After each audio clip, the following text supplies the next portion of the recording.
Okay, so I figure since this is a trading journal, one of the most important parts about a trading journal is the emotional journey that you go through as a trader. And I feel like that's been my really my biggest problem that I have with trading is just managing my emotions. And it's been really difficult. And I'm just getting on here, to try to talk things out with myself because I'm not really expecting anyone to watch any of this. This is more for me because I don't really have anyone to talk to about, these things. It's definitely on the more difficult side.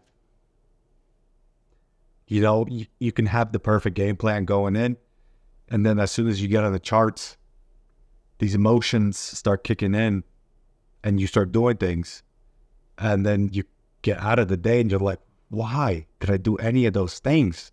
And it's just realizing, like, the chemistry in your brain starts changing, and these are things that most people don't talk about. They'll say, yeah, emotions are 90%.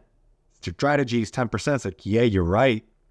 That's right, but how do we work on those emotions?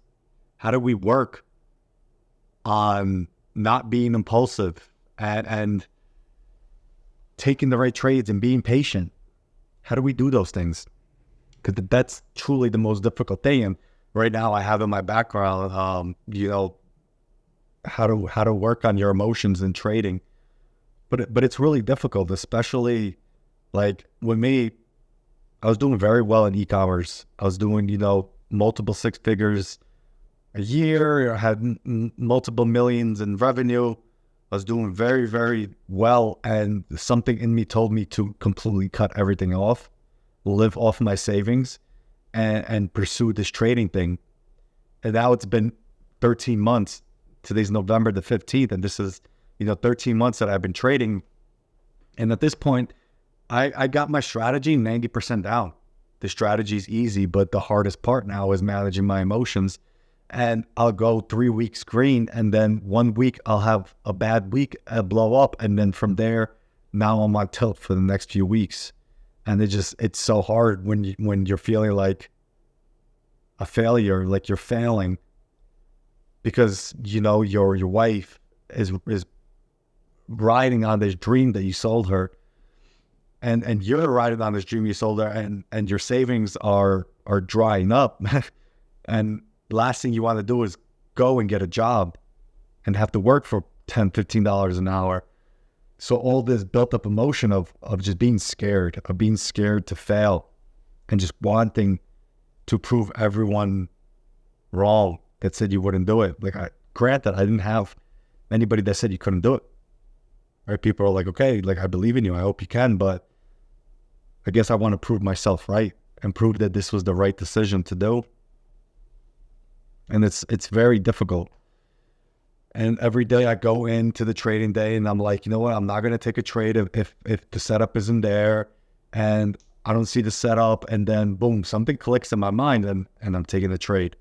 And then if that trade doesn't work, now I'm pressing the button 2, 3, 4, 5 times, just taking way too many trades, over leveraging, take a small loss and turning that small loss, instead of getting off and saying, all right, that's right?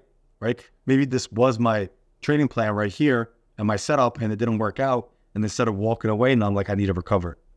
I can't lose. I need the money. And it's painful, man. It's painful. Like emotionally, this is the most painful thing that I've ever done. Like, I would rather go back to the army. I'd rather go back to the fire department and have to destroy my body with working out.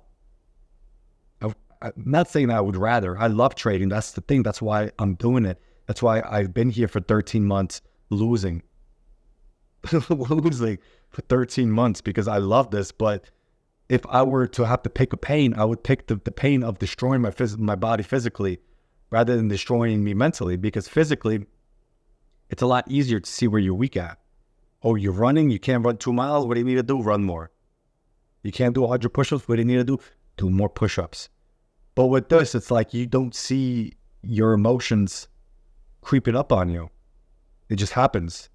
Well, these things naturally just happen, and before you know it, you're in fight or flight mode. And I've always been a fight. So instead of me walking away and saying, no, some people might get nervous and not even take a trade. And me, I'm like, no, I'm a fighter. I'm fighting. I'm fighting my way out of this. Trade, loss. Small win. All right, here we go. Boom, big loss.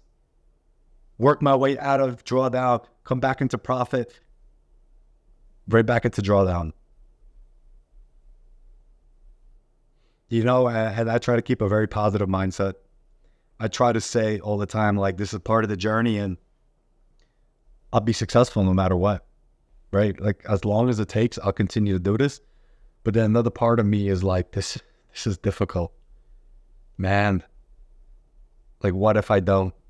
What am I going to do if I disappoint the people that believe in me? What if I disappoint the girl that is trusting in me to take care of our lives and our future? So I need to work on being more emotionally in control. And I could tell how my emotions from my life translate into, and how I control my emotions in my life translate into, trading. Because I've never had I might have good emotional control, but when I got riled up or something, I'm quick to react and yell and snap. Not snap to where I'm hitting people or anything, but if someone raises their voice at me and yells at me, I yell right back real quick. Instead of taking the breath and, okay, right? So 30 years of that is now going into my trading every single day. So how do I work around that? It's not the strategy. The strategy is easy. I got it. Because I tell myself, even, this is not my strategy. I'm not taking this trade. And then I catch myself clicking the button. For what reason? Because I want to hit a dopamine. I want to feel better. I want to feel right. Like I was correct. Like this was the right choice. So I need to really, really start figuring out what to do and how to manage my emotions better, because that's the number one determining factor of success or not.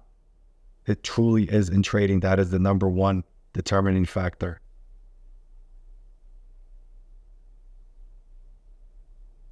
And I am scared because I thought by now I would have been making money. I'm scared that what if it does take another 2, 3, 4, 5 years? What am I going to do? What am I going to do?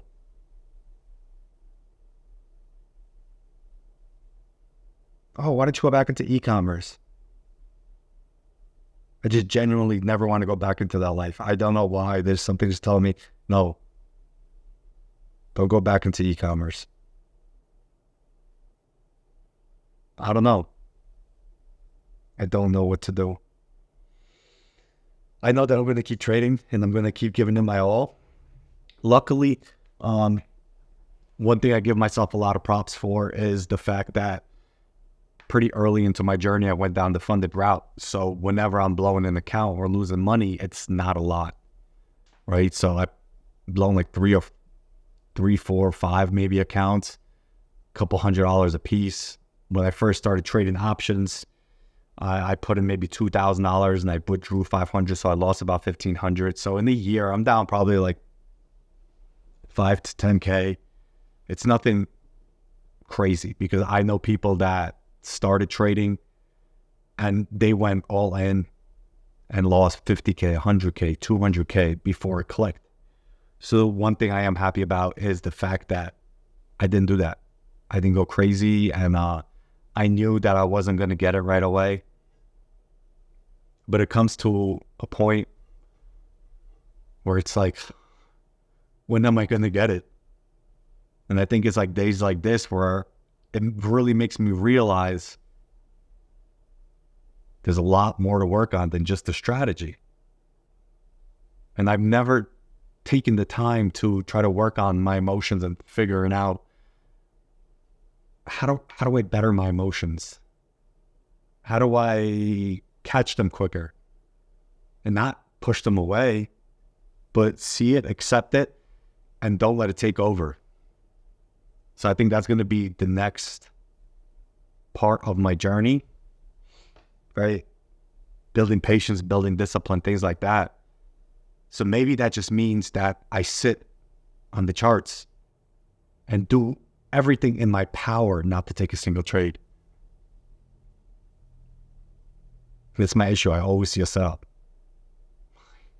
And the thing is, probably 75% of the times, my setups are valid that I see. I enter early because now I feel FOMO. Oh no, it's going to run without me. I'm not going to make money. I need to make this money. I need to pass these challenges. I need to feel worthy and like I matter because I'm able to do this. Because I'm promising so many people that I'm going to change our lives. I will change our lives with this. And then I fail.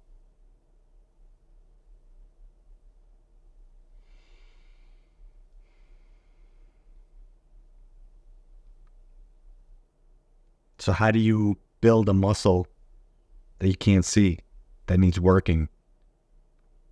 Right?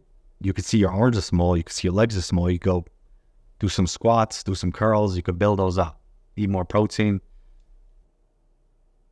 How do you build patience? Resilience will always be there. I don't quit until I make it. But geez, it gets hard.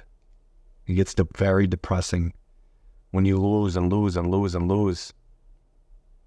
And it's like, I've been so many times, like, I've done so well, this close to getting funded,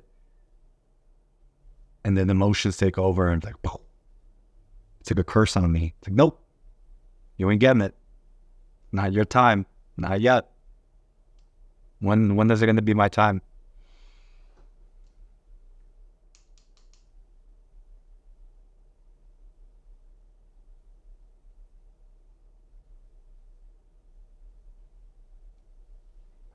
I need to figure it out. I need to really, really, really figure out the emotional aspect of this game, because that is the number one thing that's destroying me right now, is the fact that I feel like I have to make it. I have to show everyone that I made the right decision. And I'm rushing it. Of course I'm rushing it. Because I want to be the exception. I want to be the person that's like, yeah, it only took me a year and a half, and now I'm making hundreds of thousands, millions of dollars, but it's not the case. So we start by watching this video in my background, how to stay cool, calm, and collected while trading. And we go from there and figure out a game plan on how to continue to improve emotionally. So I actually made an audio that after I blew my last account, I would listen to the whole time while trading. And there was like a 3-hour audio just kind of repeating, saying, look at the time frames, do this, do that, take a deep breath. And that was actually helping me a lot. And I stopped listening to it. So what I'm going to do is get back on it and start listening to it, because that really, really helped. So that's the number one thing we'll start doing and implementing this week. Today's what, Wednesday? We have Thursday, Friday. I guess we'll see. Oh,